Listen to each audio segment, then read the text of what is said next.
Mokinsta Puka here, James Ziegler from Calgary, Alberta, Canada, using my new Blackfoot name, Elbow Child. Refers to the Elbow River, where the confluence of the Elbow River and the Bow River are at the center of Calgary, and that's the traditional land of the Blackfoot Nations, the Confederacy of 5 Blackfoot Nations. I've been working a lot with them using tall feathers and have been so grateful for the support of several elders from the Piikani First Nation, which is in southern Alberta. And a few times before I've talked about this, but that's the origins of having been gifted the Blackfoot name, Mokinsta Puka. Whoa, I messed it up that time. I got to practice so much to get a new thing into my head. So Mokinsta Puka, that's my Blackfoot name. And most importantly is to use it in the context of saying, I am Mokinsta Puka. More practice. If you're feeling like you've seen one of my videos and you're hearing repeats, you are. I'm practicing. I've also realized I just did the one a few minutes ago.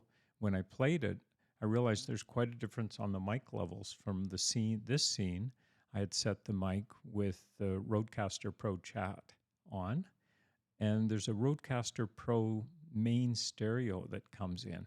I don't really understand the difference between these two, except I hear the difference. There was definitely an echo that's coming on. And I think I recall Paul and Val discussing something like this once, or hearing Paul's comments about having the stereo on gives you that kind of echo feedback, which I didn't find very pleasant. So I've gone through my scenes, and we'll go on to the next one, the one where I'm really, this is what I'm about tonight, testing, talking, thinking while I'm talking, and trying to learn how to be cool because I can be here and be present. I can be fully alert while I'm on the camera talking to you. So I've changed the mic, so this should sound better on here now as well. And the other reason that I'm here was just to talk about what's current for me, which is I'm in this waiting mode from a presentation that we submitted for a very large proposal for a sculpture for Chinook Blast in the city of Calgary. And we'll get a little tiny look at that. This was the 3D model showing our layout. It was one of many images that we included in our presentation, and kind of a sweet one to come into these bells. So now, this time around, I've adjusted my mic so that on every scene, my mic setup is consistent. So my voice should be traveling through with the same kind of density and without getting an echo to it. You can tell I'm not a sound person. I'm thinking of density, like what I might do on a piece of sculpture, or looking at lighting and how far the light travels, or how much can be penetrating through some fabrics. But let's go on to the chimes. I'm working with Chris Size, a percussionist, and he handcrafted these chimes for us that would be part of our theme for icicles, because it's a winter theme in Canada. And these would be interactive, so people can play the chimes. This is looking at it in the daytime, but of course at nighttime when our theatrical lights are on, these pieces are reflecting incredibly beautiful lights. And the reflections are so different than the geometric shapes that you see. That's back to our 3D view of all those pieces hanging in the space, and there would be many snowflakes hanging there, as well as some of the other sculptures that I've been working with.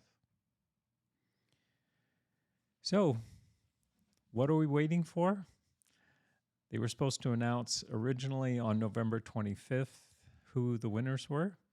Then they had such an amount of people that had applied for this Chinook Blast that they needed another week. So very clearly they sent out an email and some bold letters in it saying, no, December 1st, they would tell us who was selected.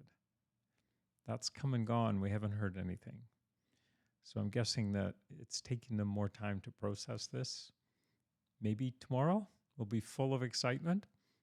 But a very dear friend asked me, what are we thinking? Like, how are we feeling if we're not accepted? Because she knew how much we had put into it. Personally, how many hours I'd put in over a fairly quick 2 weeks, but it was intense, wrapping up and getting them a new proposal ready, including making new prototypes. And I gave an off-the-cuff response saying, it is what it is, and what will be, will be, which is true, but it doesn't say a thing. So how am I really feeling?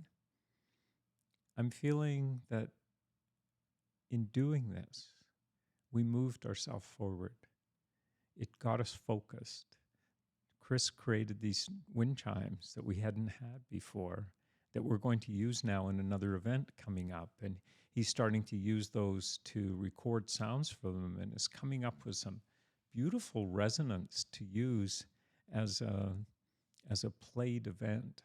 So it's quite amazing first to watch him operate. He's a percussionist, but more than that, he actually just completed a PhD in music and how music impacts us, our physiology, and how it supports healing of trauma.